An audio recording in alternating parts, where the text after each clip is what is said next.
మాచర్ల మారణ హోమానికి పాత్రధారి పిన్నెల్లి, సూత్రధారి జగనే అని టీడీపీ నేత మహమ్మద్ ఇక్బాల్ అన్నారు. ఈ మేరకు ఆయన మీడియాతో మాట్లాడుతూ మాచర్లలో జరుగుతున్న దారుణాలకు పిన్నెల్లి కారణమని ఆయన తెలపడం జరిగింది. ఇప్పటికి చెప్తున్నారు వాళ్ళు, అంటే ఎంత అసలు భయకంపితులై ఉన్నారు ఆ ప్రాంతం వాళ్ళు అనేది మనం చూస్తున్నాం. మన పిన్నెల్లి రామకృష్ణారెడ్డి గారి తీరు, ఆయన స్థానిక సంస్థల్లో 77 స్థానిక సంస్థలు పంచాయతీలు జరిగితే 74 ఏకగ్రీవం అందరినీ బెదిరించి, ఇక మరీ ధైర్యం కూడగట్టుకుని ఎవరో ఇద్దరో ముగ్గురో వచ్చినట్టున్నారు. 74 ఏకగ్రీవం అయ్యాయి. తర్వాత 51 కేసులు అయ్యాయి. SC, ST, SC, BC, minority కుటుంబాల ఆత్మకూరులో అక్కడే ఒక 100 కుటుంబాలు ఊళ్ళు వదిలేసిన పరిస్థితి మనం చూసాం. తర్వాత ఒక బీసీ చంద్రయ్య అనే వ్యక్తిని వాళ్ళు ఏ విధంగా అసలు సినిమా పక్కీలో చంపుతారు. కొన్ని సినిమాల్లో మనం చూస్తున్నాం, విలన్లు ఒక చేయి మీద ఒకరు నిలబడడం, ఇంకొక చేయి మీద ఇంకొకరు నిలబడడం, 2 కాళ్ళ మీద ఇద్దరు నిలబడడం, ఒకరు చెస్ట్ మీద నిలబడి అడ్డంగా గొంతు కోయడం, గొంతు కోశారు చంద్రయ్య అనే వ్యక్తిని. అంటే ఆ రూల్ ఆఫ్ లా, అసలు చట్టానికి అతీతులు, ఆ నియంతృత్వం, అసలు సినిమా పక్కీలో ఆ గూండాయిజం ఒక డాన్ లాగా వ్యవహరించిన తీరు మనం చూసాం చంద్రయ్య అనే మర్డర్లో.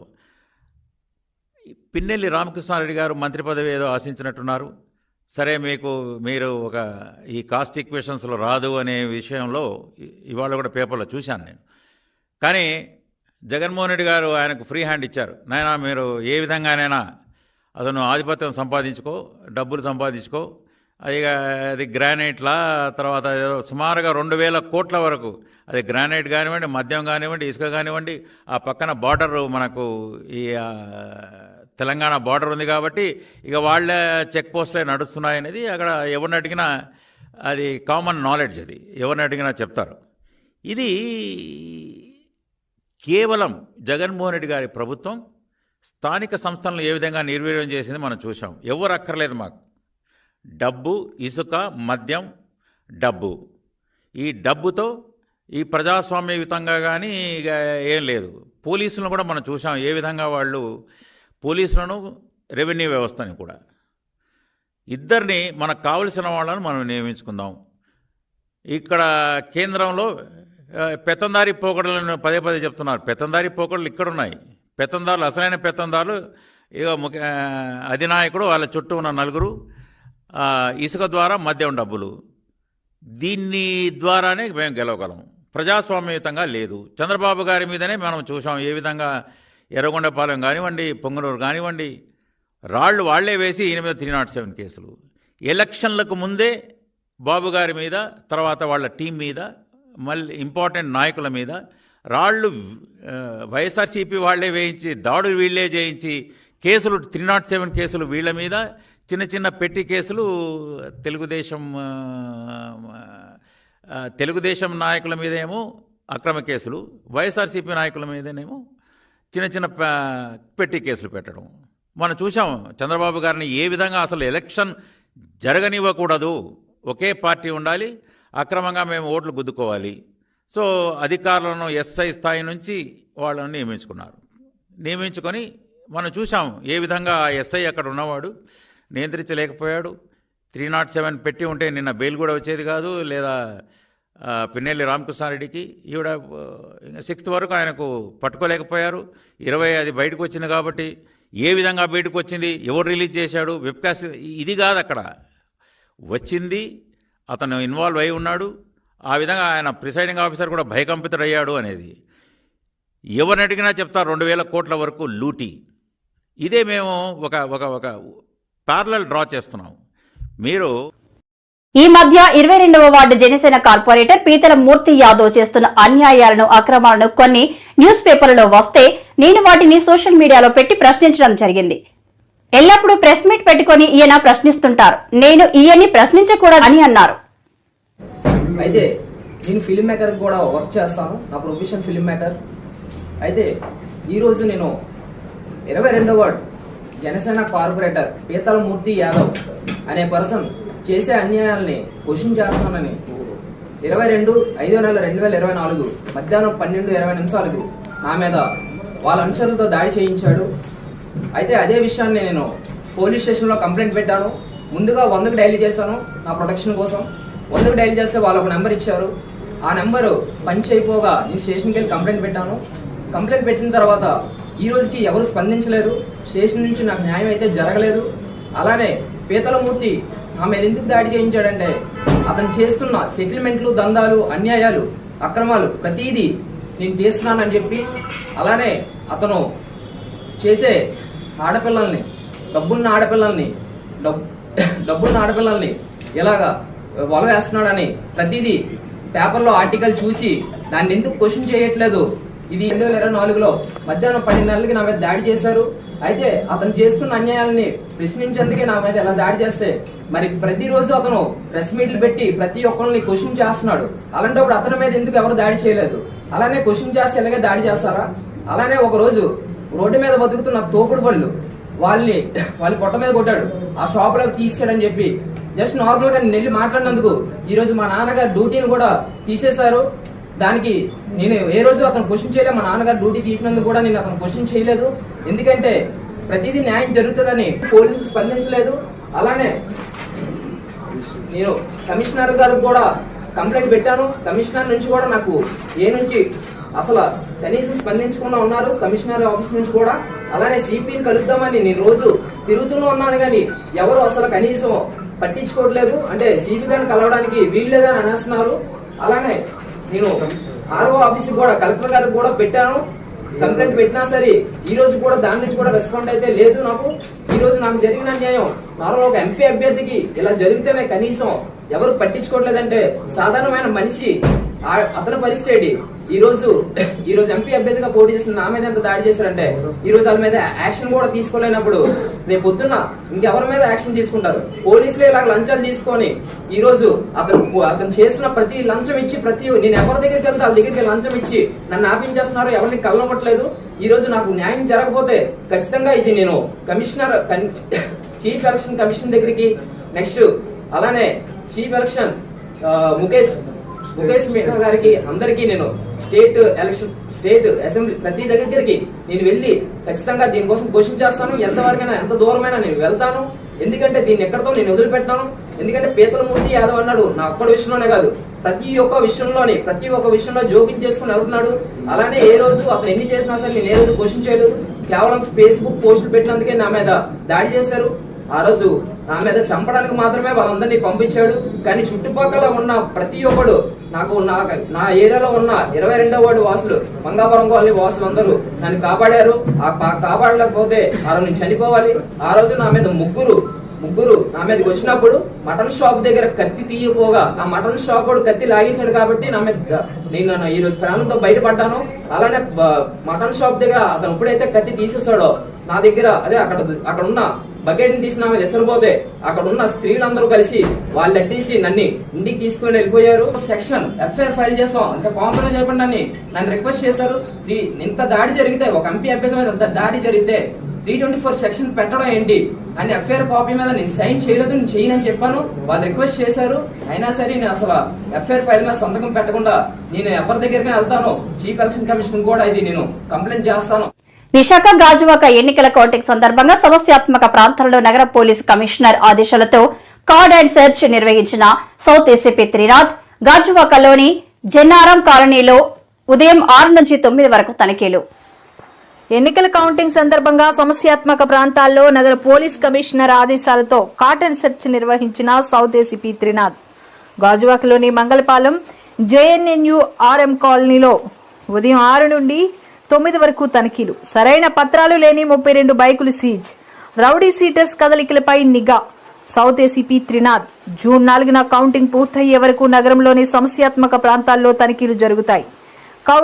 కార్డ్ అండ్ సెర్చ్ లో South ACP Trinath, South sub divisional సిఐలు, ఎస్ఐలు, సిబ్బంది తదితరులు పాల్గొన్నారు. నమస్కారం. Respected CP sir doctor Ravishankar INR IPS వారి ఆదేశాల మేరకు ప్రతి నియోజకవర్గంలో సమస్యాత్మక ప్రదేశాలని మేము సెలెక్ట్ చేయడం జరిగింది సిపి సార్ ఆదేశాల మేరకు. దానిలో భాగంగా జేఎన్ఆర్ మంగళపాలెం ఇది సెలెక్ట్ చేసి ఇక్కడ 6,000 హౌసెస్ ఉన్నాయి. అలాగే ఇక్కడ అద్దెకి కూడా 500-600కి మాత్రమే దొరుకుతాయి. స్ట్రేంజర్స్ వచ్చి 500కి 600కి నేరాలు చేస్తున్నారని పూర్తిగా సమాచారం ఉంది. దానిలో భాగంగా 100 మంది సిబ్బంది, నేను, మా సిఐలు, దువ్వాడ సిఐ, గాజువాక సిఐ, అలాగే స్టీల్ ప్లాంట్ సిఐ, మా సిఐలు 100 మంది సిబ్బంది ఈరోజు తెల్లవారుజాము నుండి అన్ని హౌసెస్ చెక్ చేయడం జరిగింది. కొన్ని వెహికల్ చెకింగ్ భాగంలో 32 వెహికల్స్ పట్టుబడ్డాయి. అందులో 2 ఆటోలు, 30 2 వీలర్స్ నో రికార్డ్స్తో ఉన్నాయి. ఇంకా ఈ కార్డినల్ చర్చ్ ఇంకా కంటిన్యూ అవుతుందండి. Thank you. ఈ నెల 11న సుల్తాన్ బజార్ మెట్రో స్టేషన్ వద్ద ఉన్న బాలికకు మాయ మాటలు చెప్పి విజయవాడకు తీసుకెళ్లిన నల్లగొండ జిల్లాకు చెందిన హరికృష్ణ అక్కడ ఓ హనుమాన్ గుడిలో పెళ్లి చేసుకుని లాడ్జికి తీసుకెళ్లి అత్యాచారం చేసిన నిందితుడు. బాలిక అదృశ్యంపై తల్లిదండ్రులు సుల్తాన్ బజార్ పోలీస్ స్టేషన్లో ఫిర్యాదు చేయగా ఇద్దరిని అదుపులోకి తీసుకున్న పోలీసులు. సుల్తాన్ బజార్ కేసులో సుల్తాన్ బజార్ డివిజన్లో 11 తారీఖు నాడు ఒక మైనర్ అమ్మాయి తప్పిపోయిందని వాళ్ళ పేరెంట్స్ కంప్లైంట్ ఇచ్చారు. ఆ అమ్మాయి వాళ్ళ ఫ్రెండ్స్తో కలిసి ఈ ఎస్విఎం హోటల్ దగ్గరికి వచ్చి లంచ్ చేసిన తర్వాత షాపింగ్ చేసుకున్నారు. షాపింగ్ చేసుకున్న తర్వాత ఈ అమ్మాయి మెడ్చల్ ఏరియాల పరిధిలో బీటెక్ ఫస్ట్ ఇయర్ చదువుతుంటుంది. ఈ అమ్మాయి 10th అక్కడ నల్గొండ ప్రాంతంలో చదివింది. 10th ఇంటర్, బీటెక్ మాత్రం ఈ మెడ్చల్ ప్రాంతంలో వచ్చేస్తుంది.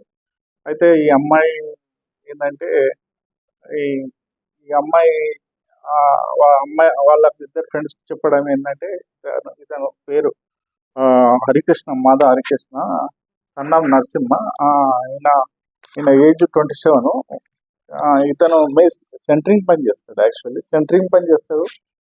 నల్గొండ గ్రామ నివాసి, నల్గొండ జిల్లా పక్క గ్రామంలో నివాసి ఇతను ఏంటంటే ఇంటిమెంట్స్ పెంచుకున్నాడు. ఇతనికి ఆల్రెడీ మ్యారేజ్ అయింది. భార్య కూడా విడాకులు ఇచ్చేసింది. విడాకులు ఇచ్చేసిన తర్వాత అదే వీళ్ళ ప్రాంతంలో అమ్మాయి కాబట్టి ఆ అమ్మాయితో ఇంటర్మీడియట్ ఉన్నప్పుడే కొద్దిగా ఇంటిమెన్సీ పెంచుకున్నాడు. ఇంటిమెన్సీ పెంచుకొని అమ్మాయితో చనువుగా ఉండడంతో ఆ రోజు 11 తారీఖు నాడు ఈ ప్రాంతంకి వచ్చి అమ్మాయిని మభ్యపెట్టి చెప్పడంతో అమ్మాయి ఇతను మా బావ అని చెప్పి పోయిన తర్వాత వాళ్ళ తల్లిదండ్రులు పోలీస్ స్టేషన్కి వచ్చారు. వచ్చిన తర్వాత కేసు రిజిస్టర్ చేసినాము. కేసు రిజిస్టర్ చేసిన తర్వాత వాళ్ళ డేట్ ఆఫ్ బర్త్ చూస్తే అమ్మాయి మైనర్ ఉంది. యాక్చువల్లీ కిడ్నాప్ కేసు కింద నమోదు చేసినాము. తర్వాత వీళ్ళు చక్కగా విజయవాడ వెళ్ళారు. విజయవాడలో 22 నాడు విజయవాడలో ఉన్నారు. డైరెక్ట్ అమ్మాయి మనకు వచ్చింది, పోలీస్ స్టేషన్కి వచ్చింది డైరెక్ట్. అంటే ఆమె ఏంటంటే మేజర్ ఉన్న నా భ్రమలు వచ్చింది. ఆమె date of birth technical mistake అయింది. టెక్నికల్ మిస్టేక్ అంటే హై స్కూల్లో 2004 అని రాయించారు. Technical mistake. అలా మ్యారేజ్ అయింది 2005లో. 2004 అని మిస్టేక్ పడ్డది హై స్కూల్లో.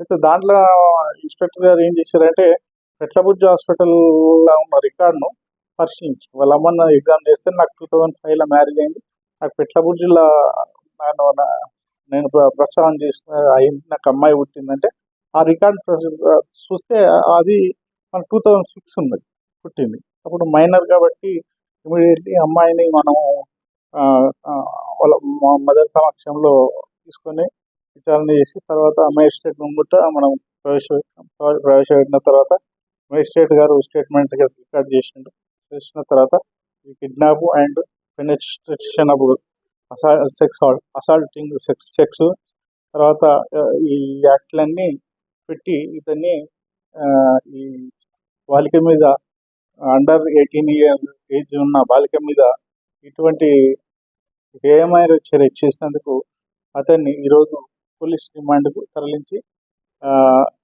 పంపడం జరుగుతుంది. ఈ యొక్క కేసులో ముఖ్యంగా ఇన్స్పెక్టర్ సుల్తాన్ బజారు చారి మరియు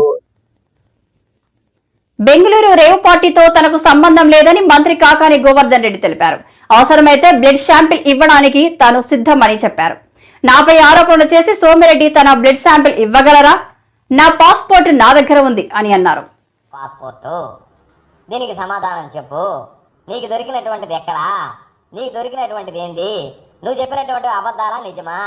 నిజమైతే చూపించు, అబద్ధాలైతే మూసుకొనుండు.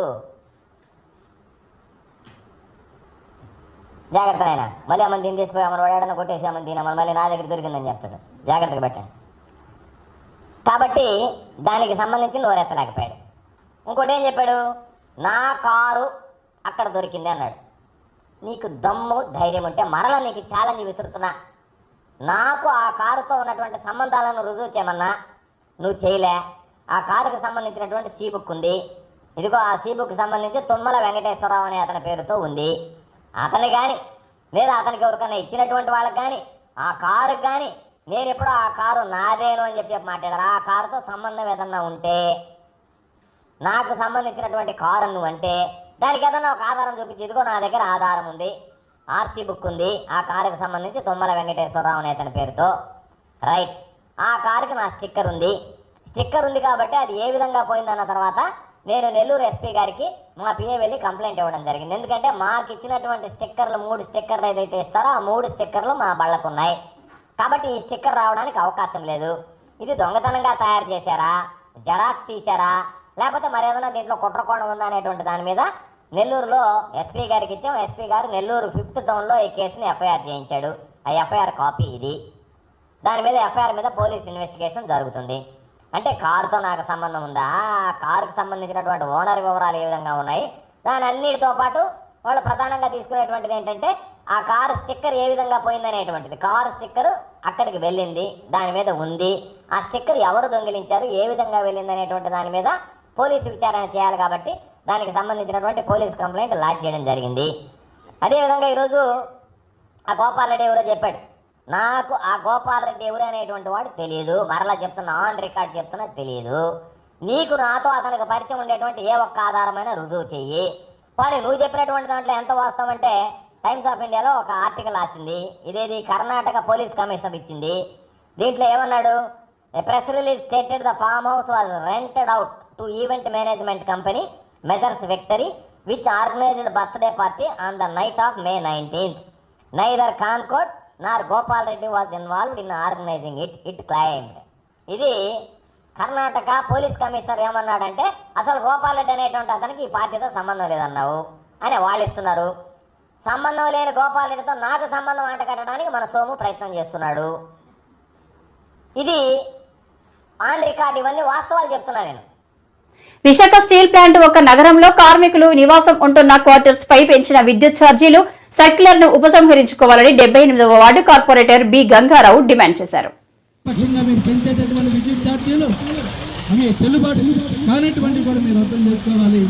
మన విశాఖ నగరంలో ఏ ప్రభుత్వ రంగ సంస్థలో ఇటు ఎన్టీపీసీలో కానీ, పోర్టులో కానీ, డిఎల్బీ కానీ, డాక్యార్డ్లో కానీ, బిహెచ్ఆర్ వీటన్నింటిలో కూడా క్వార్టర్స్ ఉన్నాయి. వాటన్నింటిలో ఎక్కడైనా పెరిగినాయా? ఈ విధంగా విద్యుత్ ఛార్జీలు ఒక యూనిట్ 8 రూపాయలు చేసినటువంటి ఎక్కడైనా ఉన్నాయా? ఇక్కడే కాదు, దేశంలో, భారతదేశంలో ఏ ఒక్క ప్రభుత్వ రంగ సంస్థల యొక్క క్వార్టర్స్లో కూడా ఇంత దుర్మార్గంగా ఒక యూనిట్ 8 రూపాయలు ఎక్కడ లేదు. అక్కడే ఎన్టీపీసీలో ఉన్నటువంటిది క్లాస్ 3 వాళ్ళకి కేవలం 90 రూపాయలు స్లాబ్ మాత్రమే ఉంది. యూనిట్లు అన్ని మార్చుకోవాల్సి ఉంది ఛార్జీలు. ఆ తర్వాత క్యాడర్ వాళ్ళకి 150 రూపాయలు, 200 రూపాయలు యూనిట్లు. 200 రూపాయలకి మించి ఏ ఆఫీసర్ కూడా, ఏ ఉద్యోగి కూడా విద్యుత్ ఛార్జీలు చెల్లించినటువంటి పరిస్థితి ఈరోజు ఎన్టీపీసీలో ఉంది, విశాఖపట్నం పోర్టులో ఉంది, డాక్యార్డ్లో ఉంది. కానీ వీటన్నిటికి భిన్నంగా ఈరోజు కార్మికులు ఇబ్బందులు పెట్టి కార్మికుల్ని అణచివేయాలనేటువంటి గుర్తుతోటి యాజమాన్యం చేస్తుంది. సరైనది కాదు, ఉపసంహరించుకోవాలి. లేకపోతే తీవ్రమైనటువంటి పరిస్థితులు సవి చూడాల్సి వస్తుందని మేము హెచ్చరిక జారీ చేస్తున్నాం. అలాగే కార్మికులందరూ కూడా ఉంటవాలి, యూనియన్లన్నీ కూడా ఉంటాయి. ఈ యొక్క అక్రమ భారీ విద్యుత్ ఛార్జీల మీద యాజమాన్యం నిలేసి ఈ అక్రమ సర్కులర్ని రద్దు చేసే వరకు ఉద్యమాన్ని కొనసాగించాలనేటువంటి కూడా అందరికీ నేను విజ్ఞప్తి చేస్తూ ఉన్నాను.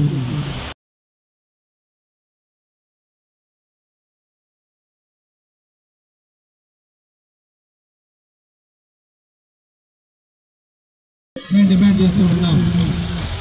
అంతేకాకుండా ఈరోజు యాజమాన్యం కార్మిక సంఘాలను సంప్రదించాల్సినటువంటి అవసరం ఉన్నటువంటి సందర్భాల్లో కూడా సంప్రదించకుండా ఇటువంటి చర్యలు పాల్పడడం అనేటువంటిది ఎవరు కూడా అంగీకరించినటువంటిది. అందువల్ల మీరు తక్షణమే ఉపసంహరించుకోండి. ఉపసంహరించకపోతే ఈ యొక్క అడ్మిన్ బిల్డింగ్ అని పూర్తిగా వేలాది మంది కార్మికులతోటి, ఉద్యోగులతోటి, ఆఫీసర్లతోటి ముట్టడిస్తామని హెచ్చరికగా తెలియజేస్తూ ఉన్నాం. ఈ యాజమాన్యానికి ఇంకా పూర్తిగా తెలియదేమో. విద్యుత్ ఛార్జీలు పెరిగితే ఎలాంటి పోరాటం వస్తుందో, భవిష్యత్తులో ఈ పోరాటం ఎటువంటి దానికి దారితీస్తుందో ఈ విశాఖ నగరంలో కేజీహెచ్ లో బ్యాటరీ వాహనాన్ని కలెక్టర్ మల్లికార్జున ప్రారంభించడం జరిగింది. ఈ సందర్భంగా ఆయన వాహనాన్ని నడిపారు. అనంతరం ఆయన మాట్లాడుతూ కేజీహెచ్ కు వచ్చే రోగుల సౌకర్యం కోసం దీనిని అందుబాటులోకి తీసుకొచ్చినట్లు కలెక్టర్ తెలిపారు. మరియు డైరెక్టర్ ప్రాజెక్టులు మరియు అదనపు charge director operations Visakhapatnam steel plant RNL Shri AK Bagchi గారిచే లాంఛనంగా ప్రారంభోత్సవం.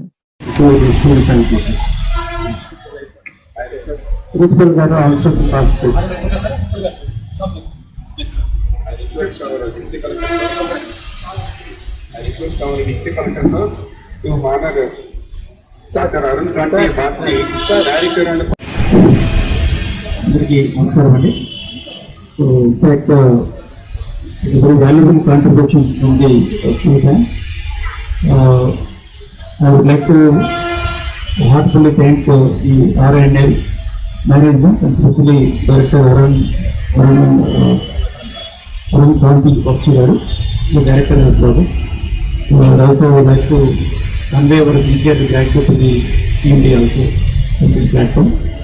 So even just yesterday also we had a single meeting in regional area hospital where 1.23 crores contribution came from HPCS for the three important advanced equipment. This is the second series of launches. So thank you for the RNM. I think I would also thank Mr. Babu for his contribution. I also thank all the other remaining employees of the RNL also.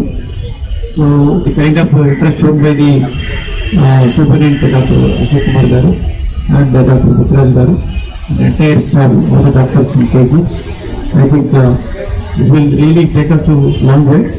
And in the last 2.5 years, several contributions have come from the various industrial fraternities, some of the industrial units.